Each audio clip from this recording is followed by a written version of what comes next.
my name is Charisma B. Antero, a Bachelor of Science in Information Systems student from Mindanao, Kokusay, Daigaku. And today, I'm gonna talk about page memory allocation.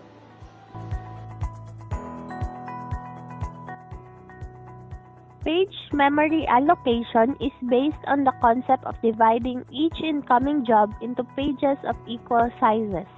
Some operating systems choose a page size that is the same as the memory block size and that is also the same size as the sections of the disk on which the job is stored. In the program execution, the primary memory and the secondary memory are at work.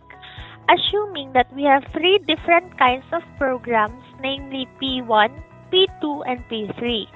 All these programs are stored in the secondary memory and is still in the ready state, waiting for the memory allotments in the primary memory. A program is executed only when it is transferred from the secondary memory to a primary memory, the RAM or the main memory. In this example, when P1 is transferred to the primary memory or the RAM or the main memory, it is executed.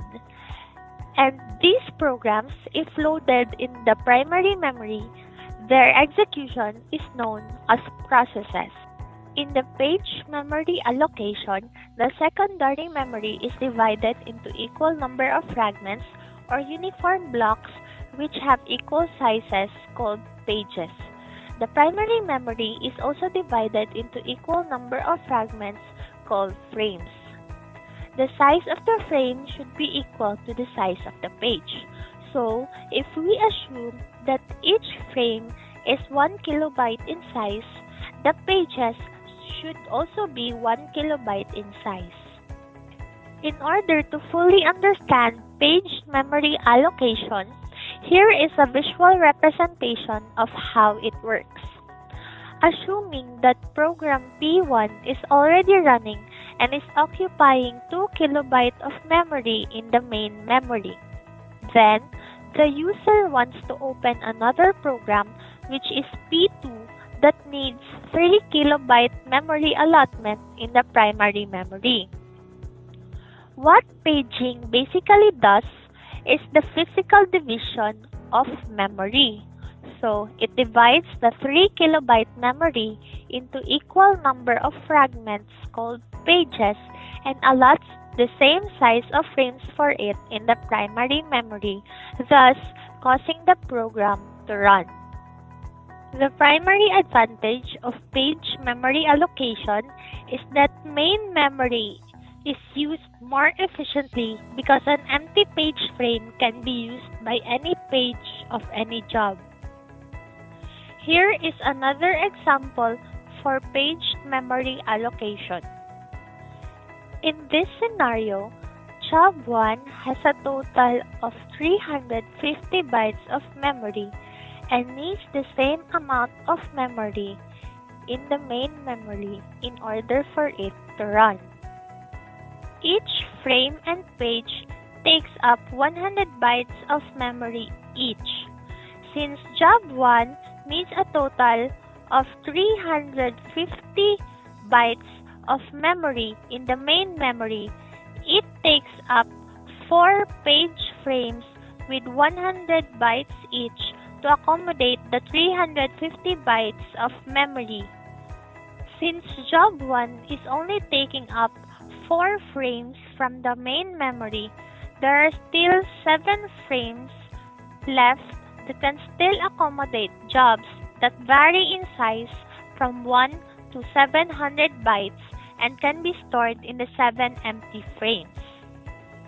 But a job larger than 700 bytes can't be accommodated until job 1 ends its execution and releases 4 page frames it occupies. Now that we already know how page memory allocation works, it is also important to know how to find the address of a given program instruction. To find the address of a given program instruction, the byte number is divided by the page size, keeping the remainder as an integer. The resulting quotient is the page number and the remainder is the displacement within that page. When it is set up as a long division problem, it looks like this. For example, if we use 100 bytes as the page size, the page number and the displacement or the location within that page of byte 214 can be calculated using long division like this.